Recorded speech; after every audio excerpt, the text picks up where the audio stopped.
Bismillahirrahmanirrahim. Assalamualaikum warahmatullahi wabarakatuh.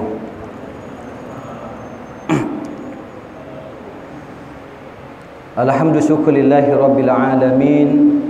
Iyyahu na'budu wa iyyahu nasta'in. Thumma nastahdihi siratal mustaqim.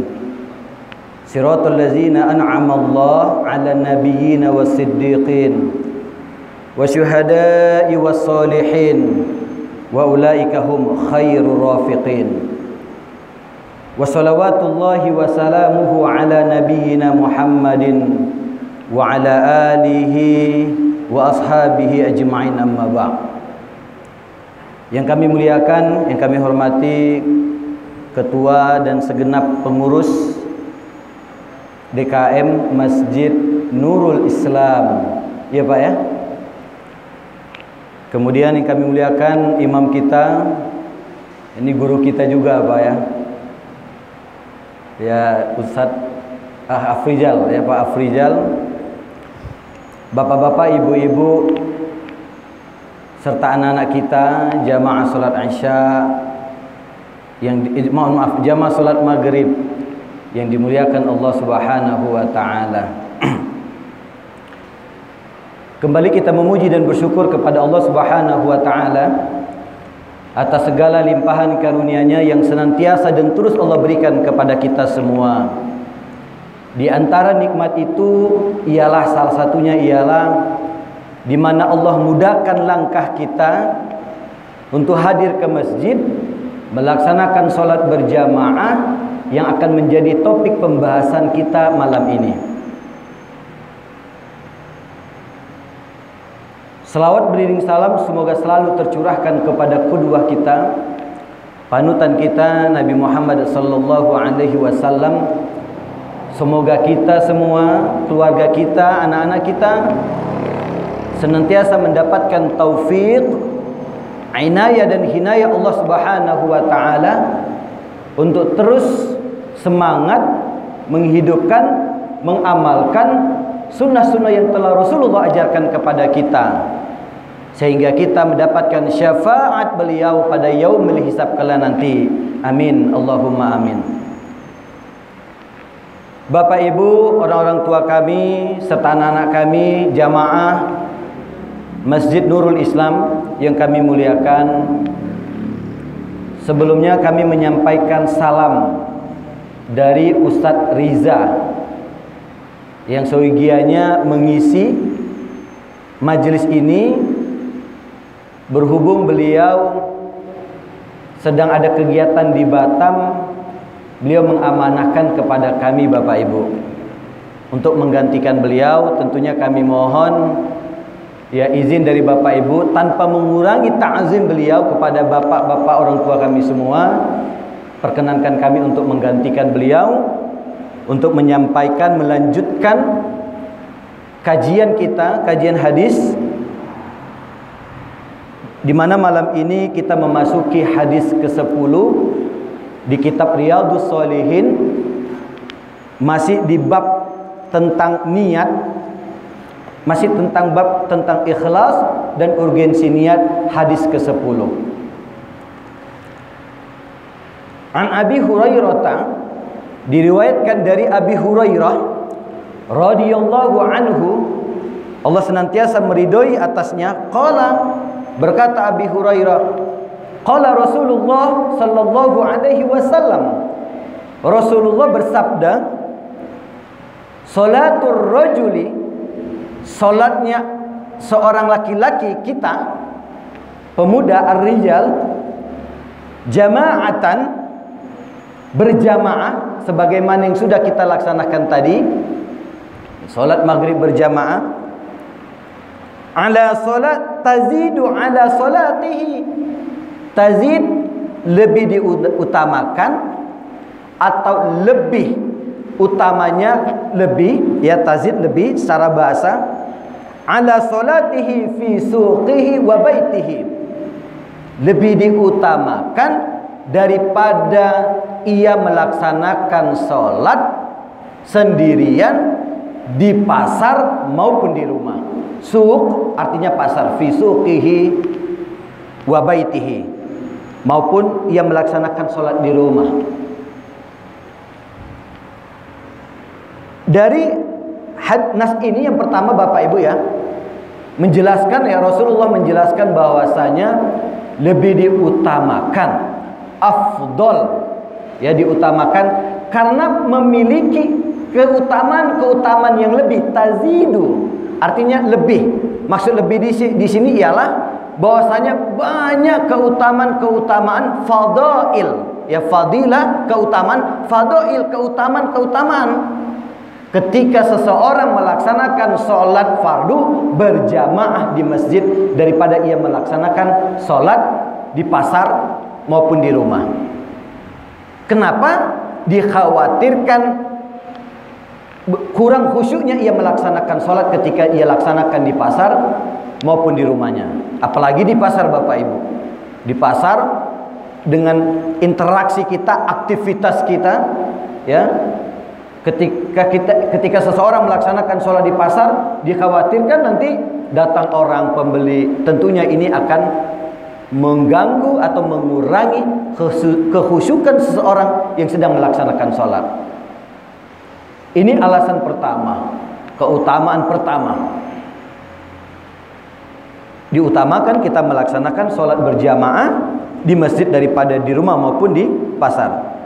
Bid'an wa isrina darajah, atas ia melaksanakan sholat fardu berjamaah di masjid ya, Allah berikan keutamaan. Salah satu yang pertama ialah ya, lanjutan dinas tadi, bid'an wa isrina darajah, lebih baik 20 derajat dibandingkan dengan sholat yang dilakukannya di pasar maupun di rumah. Dinas ini Bapak Ibu ya, dari hadis ini Rasulullah menggunakan kata itazidu bid'an wa isrina darajah, lebih dari 20. Kalau lebih berarti bisa 21 ya Bapak Ibu ya, 23 dan seterusnya. Bahkan di hadis lain Rasulullah katakan apa? Keutamaan salat berjamaah. Salatul jama'ati afdalu min salatil fardhi. Salat berjamaah lebih utama daripada salat sendiri bisab'in wa isrina darajah. 27 derajat. Ya, 20 derajat Bapak Ibu. Di hadis lain Rasulullah katakan dengan kata jelas 27. Bisab'in wa isrina, 27. Kalau di hadis ini ya, Rasulullah katakan tazidu, lebih, bid'an wa isrina darajah. Ini keutamaan pertama Bapak Ibu. Kemudian keutamaan lain yang Allah akan berikan kepada kita ya, terkait memakmurkan masjid dengan melaksanakan sholat berjamaah di masjid ialah wazalika anna ahadahum, sebab alasan kenapa Allah utamakan ya, Allah berikan keutamaan melaksanakan sholat berjamaah di masjid. Jika seseorang melakukan wudhu dengan baik, anna ahadum idza tawaddaa, apabila ia berwudhu, fa ahsanal wudu'a, kemudian ia sempurnakan wudhunya. Kata ahsana ini menjelaskan tentang kewajiban kita untuk menyempurnakan wudhu atau berwudhu dengan benar. Jadi nggak boleh sembarangan berwudhu. Ini buat anak-anak kita ya, buat anak-anak kita berwudhu juga perhatikan, jangan sampai tidak sempurna, tidak benar. Rukun-rukunnya, sunnah-sunnah wudhunya. Kadang masalah membasuh tangan ini, kadang Bapak Ibu mencuci tangan, kadang ilal marafiq, kan gitu di dalam Al-Quran ya, faghsilu wujuhakum wa aydiyakum ilal marafiq, sampai ke sini. Namun kadang karena terburu-buru, tergesa-gesa tidak sampai. Ini bisa mengakibatkan wudhu kita tidak sempurna. Kalau sudah wudhu kita nggak sempurna, dikhawatirkan bagaimana dengan sholat yang kita laksanakan. Buat Bapak Ibu, buat kita Bapak Ibu, buat kami para guru di sekolah, buat kita orang tua, yuk kita perhatikan wudhu anak-anak kita. Kalau hari ini anak-anak kita belum berwudhu dengan benar, kita luruskan. Kalau karena keterbatasan ilmu kita, kita tanya lagi kepada guru kita. Nah, ini apalagi yang wajib-wajib anak-anak kita ya, membasuh muka ya. Kalau tamak mada, berkumur, istansyaqa, ini dari sunnahnya berwudu. Nanti di pertemuan lain mungkin akan dijelaskan Bapak Ibu. Nah, ketika seseorang idza tawadda'a fa ahsanal wudu, di mana seseorang sudah berwudu dengan sempurna, menyempurnakan wudunya. Tsumma atal masjidah, ia mendatangi masjid, ia pergi ke masjid. La yuridu illa sholata, dengan niat hanya untuk melaksanakan sholat. Ya, apalagi sholat berjamaah. La yanhazu illa sholat, ya, mendatangi masjid hanya untuk sholat, maka derajatnya akan ditinggikan satu tingkatan. Walam yakhtu khutwatan illa rufi'a lahu darajatun wa khutta anhu biha khati'atun hatta yadkhulal masjid. Maka derajatnya akan ditinggikan satu tingkatan dan keburukannya diampuni setiap kali ia melangkahkan kakinya hingga ia masuk masjid. Jadi seseorang Bapak Ibu, begitu dia mempunyai niat untuk berangkat ke masjid, untuk melaksanakan sholat, ya, maka pada saat itulah Allah catat sebagai satu kebaikan. Ini di hadis lain. Di hadis lain Allah katakan melalui hadis qudsi, "Idza hamma 'abdi", apabila hambaku mempunyai niat, berkeinginan, bihasanatin, untuk melakukan satu kebaikan. Ini hadis umum terkait niat berbuat baik Bapak Ibu. Idza hamma 'abdi bihasanatin, ya, apabila hambaku mempunyai niat atau berkeinginan untuk melakukan satu kebaikan, faqtubu lahu hasanah. Apa kata Allah kepada malaikat? Catat baginya satu kebaikan. Nah, dari sekian banyak kebaikan, yang paling di atas Bapak Ibu, termasuk kebaikan yang di tingkat atas, ialah berniat untuk melaksanakan sholat di masjid. Jadi ketika seseorang terniat, ya, di hatinya untuk melaksanakan sholat, untuk berangkat atau pergi ke masjid untuk melaksanakan sholat, ia berwudu, maka pada saat itulah malaikat mencatat kebaikan padanya. Karena kata Allah seperti itu, faktubu lahu, maka catat, ya, baginya kebaikan karena niat itu tadi. Kemudian begitu ia berwudu, menyempurnakan wudu, maka setiap langkah-langkah kita Bapak Ibu, ya, dikatakan di sini walam yakhtu. Jadi setiap langkah-langkah itu bukan langkah sia-sia Bapak Ibu. Langkah yang satu, rufi'a lahu biha darajah, Allah angkat baginya satu derajat. Khutwatan, Allah angkat derajat. Kemudian di langkah yang lain, katakanlah langkah kanan, Allah angkat derajat. Kemudian di langkah lainnya, apa kata Rasulullah di hadis ini? Wa khutta anhu biha khati'ah, dihapuskan, diampuni, ya, diampuni setiap kali ia melangkahkan kakinya. Jadi diberikan ampunan atas kesalahannya. Khati'ah itu kesalahan. Khati'ah, kesalahan. Jadi luar biasa Bapak Ibu.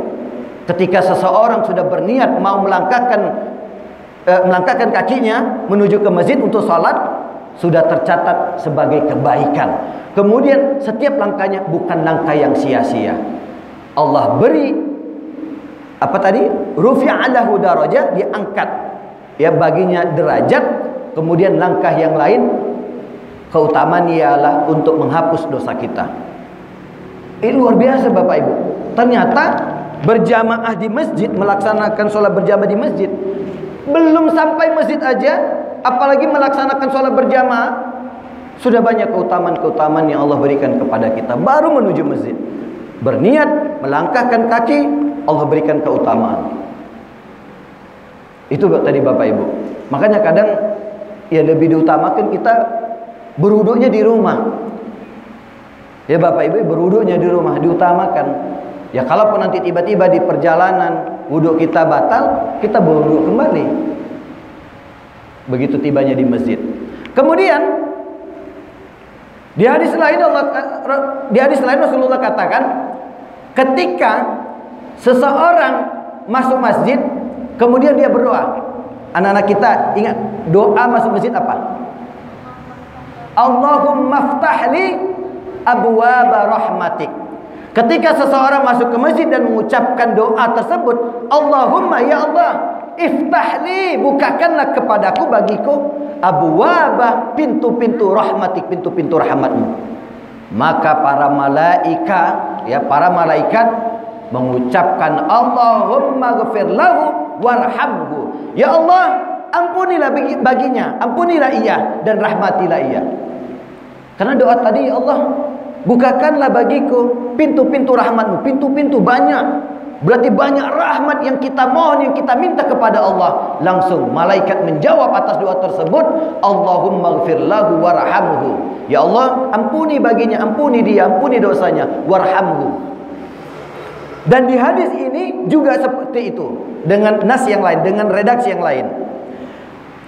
Fa idza dakhala al-masjid, apabila ia telah masuk ke masjid, kana fi shalah,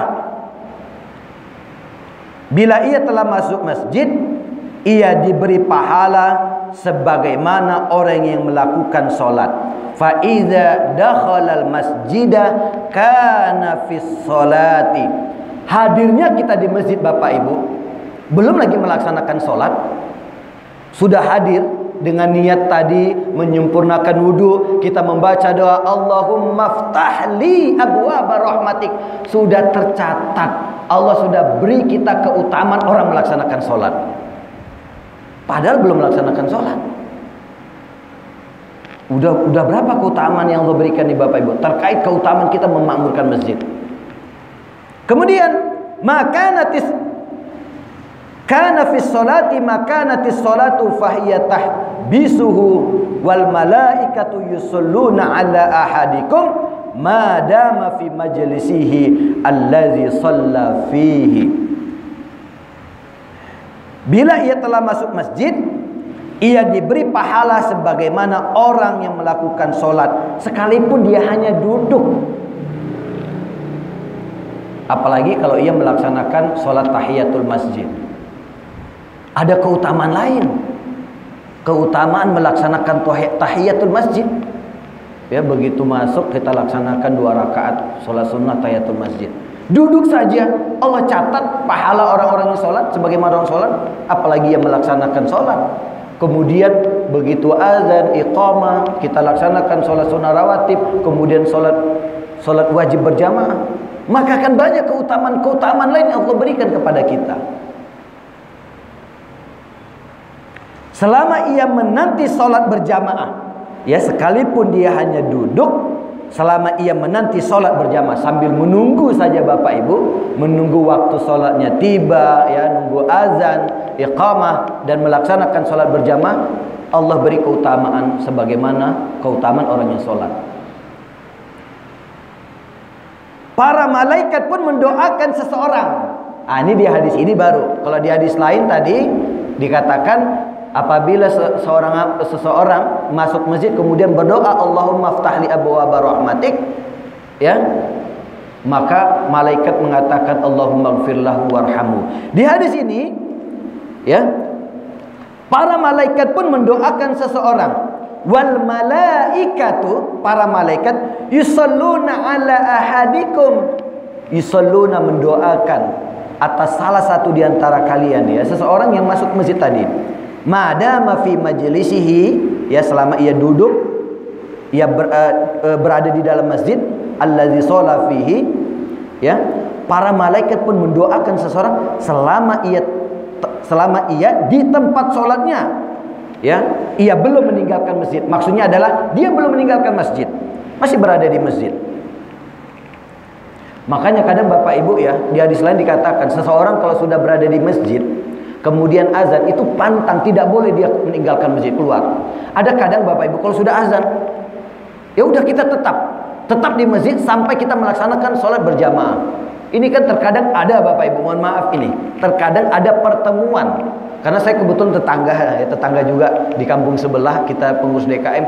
Kadang ada pertemuan di masjid, pertemuan warga. Atau ketika kegiatan misalnya kurban di masjid. Sampai waktu salat zuhur. Azan berkumandang, ini terkadang ada panitia yang pulang meninggalkan ke masjid. Bahkan ada kadang dia tetap di sekitar masjid tapi tidak melaksanakan sholat berjamaah. Ini sayang, sangat disayangkan sekali. Ya karena mungkin pemahaman beliau.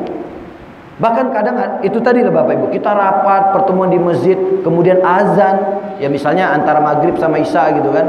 Begitu sudah azan, ia keluar. Ia tidak tahu begitu banyak keutamaan. Mestinya tetap di masjid, laksanakan sholat baru begitu selesai sholat, barulah kita melakukan urusan-urusan dunia lainnya lah. Nah ini diperhatikan Bapak Ibu. Saya selalu melihat kadang untuk panitia kurban di masjid, begitu azan, enggak semua panitia tersebut melaksanakan sholat berjamaah. Wallahualam apakah mereka melaksanakan sholat setelah itu atau tidak. Ya Bapak Ibu ya, ini pengalaman ini saya melihat sendiri ini. Ya. Nah, maka selama ia belum meninggalkan masjid, para malaikat itu berdoa, ya Allah, yaqulun, para malaikat berkata, Allahumma rahamhu, ya Allah rahmatilah ia. Kalau di hadis lain tadi Allahumma gfirlahu, ya Allah ampunilah ia. Kata-kata ampuni dulu baru rahmat. Kalau di hadis ini Allahumma rahamhu, ya Allah rahmatilah ia. Berikanlah kasih sayang. Rahmat ini kan kasih sayang Bapak Ibu. Iya kan? Bagaimana kalau kita hidup di dunia penuh dengan kasih sayang, tetangga kita, guru-guru kita memberikan kasih sayang kepada kita luar biasa. Apalagi Allah yang memberikan rahmat kasih sayang sama kita. Begitu tenang indahnya kehidupan kita ini. Allahumma rahamhu, Allahumma gfirlahu, ya Allah rahmatilah ia, ampunilah ia. Ini doanya malaikat untuk kita Bapak Ibu. Ketika kita sudah masuk ke masjid, tetap berada di masjid sambil menunggu dilaksanakannya sholat. Baru apalagi tambahan di sini, Allahumma tub alaihi, ya Allah terimalah taubatnya. Di hadis ini 3 yang Allah pintakan kepada, yang malaikat mintakan kepada Allah untuk kita. Apa yang pertama? Allahumma rahamhu, ya Allah rahmatilah ia. Allahumma gfirlahu, ampunilah ia. Allahumma tub alaihi, ya Allah terimalah taubatnya. Ma lam yu'zi fihi wa lam yuhdits fihi. Tapi ingat Bapak Ibu, ada catatannya, ada syaratnya. Selama ia tidak menyakiti orang dan tidak berhadas. Apa tuh menyakiti orang? Kadang kita ke masjid, tapi kita menyakiti orang. Menyakitinya seperti apa? Dengan lisan kita, dengan ucapan kita. Nah, ini memutuskan doa-doa tersebut Bapak Ibu. Ini dari sini juga menjelaskan, Rasulullah menjelaskan tentang hifzul lisan. Kewajiban kita untuk menjaga lisan. Jangan sampai kita sudah baik duduk di masjid, kita hadir di masjid, namun kita tidak mampu menjaga lisan kita. Kita menyakiti orang dengan perkataan kita, menghibahnya kan dan lain-lain. Makanya keselamatan orang, salamatul insan fi hifzil lisan. Keselamatan seseorang adalah salah satunya ialah dengan mampu menjaga lisannya. Kan gitu Bapak Ibu. Nah ini syaratnya itu tadi. Ketika kita berada di masjid, ya, kita mampu menjaga lisan kita, ya, tidak menyakiti orang lain dengan ucapan-ucapan kita, walam yuhdis, dan tidak berhadas. Ya ketika batal ya wudu lagi. Ketika wudu kembali ke tadi di awal-awal hadis tadi, ia sempurnakan wudu, ia masuk lagi ke masjid. maka keutamaan tersebut Allah berikan kepada kita. Ini Bapak Ibu, ya. Begitu banyaknya keutamaan yang Allah berikan, maka ya inilah yang menjadi asbab keutamaan kita untuk melaksanakan sholat berjamaah di masjid dan keutamaan memakmurkan masjid. Apalagi keutamaan lain memakmurkan masjid kan banyak Bapak Ibu ya. Man ammara masjidan, barang siapa yang memakmurkan masjid. Kata makmur ini banyak. Makna dari memakmurkan masjid selain tadi melaksanakan sholat di dalam masjid, ya, kemudian terlibat di dalam pembangunan masjid, kan gitu Bapak Ibu ya. Terlibat juga dalam pembangunan baik itu dari segi materi maupun dari segi tenaga. Maka bersyukur Bapak Ibu kita termasuk panitia pembangunan masjid. Ini Allah apa? Allah akan Allah akan bangun baginya baitan fil jannah.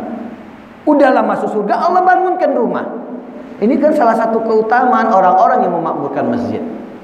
Allah akan bangun rumah dalam surga. Tak punya rumah aja udah masuk surga aja udah bersyukur Bapak Ibu. Apalagi kalau Allah bangunkan rumah di dalam surga. Ini keutamaan-keutamaan lain. Jadi begitu banyaknya Bapak Ibu, termasuklah yang kita lakukan saat ini. Begitu kita melaksanakan sholat berjamaah, kita tetap di masjid, ya, tetap di masjid. Kemudian kita mengikuti kajian. Biasanya kan habis maghrib ada kajian, habis subuh ada kajian. Maka akan mendapatkan keutamaan-keutamaan lain. Apa keutamaan yang lain Bapak Ibu? Ma'ijtama'a qaumun, tidaklah seseorang, sekelompok yang berkumpul di dalam fi baitin min buyutillah, di dalam salah satu rumahnya Allah, di masjid, yatsluna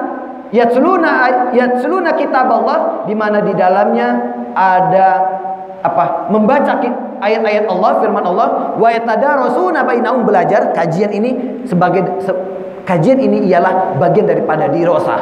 Yatadarasuna. Illa kecuali nazalat alaihimus sakinah, Allah turunkan, Allah berikan ketenangan baginya. Masya Allah Bapak Ibu, kita hadir, ya, kita tetap berada di masjid setelah sholat ini, mengikuti kajian ini, Allah berikan kepada kita sakinah, ketenangan hidup. Allah hilangkan segala kesulitan. Kita yakin banyak kesulitan yang Allah berikan dalam kehidupan kita. Dengan seringnya kita mengikuti majelis ilmu di masjid, ya Bapak Ibu, itu akan menjadi sebab Allah turunkan ketenangan, Allah hilangkan segala kesulitan dalam kehidupan kita. Masalah itu pasti ada, kesulitan ada, tapi Allah akan berikan kemudahan. Allah akan hilangkan kurbatan, ya, kurbah. Walaupun keutamaan membantu orang lain, salah satunya adalah Allah akan hilangkan kesulitan kita. Kan gitu Bapak Ibu. Barang siapa yang menghilangkan kesulitan orang lain, Allah akan hilangkan kesulitannya. Begitu juga dengan menghadiri masjid. Ya, Allah akan berikan ketenangan hidup kita. Illa nazalat alaihimus sakinah wa ghasyiyatuhumur rahmah. Dan Allah akan limpahkan rahmat. Tadi sesuai ya di hadis tadi dikatakan rahmat. Sebagaimana doanya malaikat untuk kita. Maka wa ghasyiyatuhumur rahmah, Allah berikan rahmat-rahmat kepada mereka-mereka, kepada kita, kepada mereka-mereka yang tetap di masjid mengikuti kajian di dalam masjid. Wa haffathumul malaika, dan malaikat membersamai kita. Kita nggak tahu Bapak Ibu, memang sedikit nih kalau kita lihat sedikit jamaah. Tapi yakinlah, haffathumul malaika, para malaikat membersamai kita. Para malaikat berbondong-bondong untuk membersamai di sebuah majelis ilmu di rumahnya Allah. Jadi kita saat ini sedang duduk bersama malaikat. Dengan kita mengikuti majelis ilmu, kajian di masjid di rumahnya Allah, Allah akan memberikan ketenangan, Allah akan memberikan rahmat, dan kita akan dibersamai oleh para malaikat. Itu tadi Bapak Ibu. Jadi pelajaran-pelajaran kesimpulan dari hadis ini Bapak Ibu, karena pesan Nusariza sampaikan hadis ke-10 saja, ya. Hadis ke-10 masih di bab ikhlas dan urgensi niat. Ya, urgensi niat. Ya, hadis ke-10 yang pertama tadi apa Bapak Ibu? Diutamakan kita melaksanakan sholat di masjid daripada di pasar dan di rumah. Ya. Di sini ditulis makruh. Ya, melaksanakan sholat di tengah pasar. Walaupun kadang kita kerja di pasar nih Bapak Ibu. Ya, begitu masuk waktu zuhur. Ya. Upayakan begitu sudah masuk sholat atau kita dengar azan, pasar Mincen misalnya, masjid terdekat ada Zulfirdaus, atau ada masjid yang dulunya surau di belakang Polsek Bintan Timur, Polsek Tanjung Pinang Timur, itu ada. Dulu musola, sekarang masjid di perumahan Taman Seraya, itu dekat. Atau jauh lebih sedikit lagi ada Masjid Al-Uswa. Di sananya ada Masjid As-Sakinah, Zulfirdaus, Masjid As-Sakinah. Ya, makruh melaksanakan sholat di tengah pasar karena sangat ramai sehingga sangat besar kemungkinannya tidak khusyuk. Potensi kita tidak khusyuk, apalagi mendengar suara-suara orang.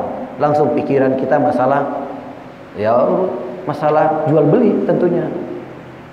Kemudian sholat berjamaah di masjid lebih tinggi pahalanya, diberikan derajatnya 25, 26, 27 atau lebih di atas 20. Tadi tazidu bedaan Isrina darajat, lebih dari 20. Di hadis lain di Allah Rasulullah katakan bisaba'in wa isrin, 27.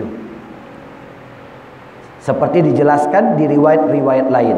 Kemudian ikhlas tetap menjadi kunci pahala dari suatu amal. Karena niat tadi Bapak Ibu.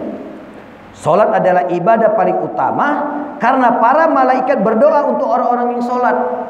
Tadi ya Bapak Ibu ya, masuk masjid aja udah didoain sama malaikat. Kemudian tetap habis sholat tetap.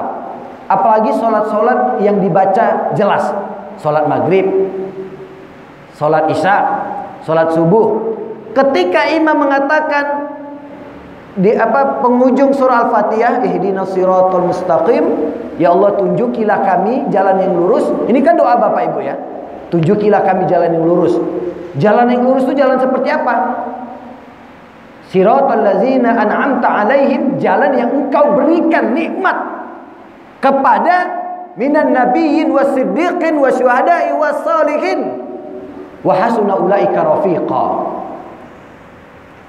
Jalan yang lurus itu jalan yang Allah berikan, dan ini merupakan nikmat yang Allah berikan kepada para anbiya, minan nabiyyin wasiddiqin, orang-orang yang siddiq, jujur, benar, wasyuhada, para syuhada, wassalihin, orang-orang yang selalu melaksanakan kebaikan, orang-orang saleh yang selalu berupaya untuk meningkatkan value atau kebaikan-kebaikan pada dirinya dengan kebaikan-kebaikan apapun. Nah, mereka-mereka inilah, 4 golongan inilah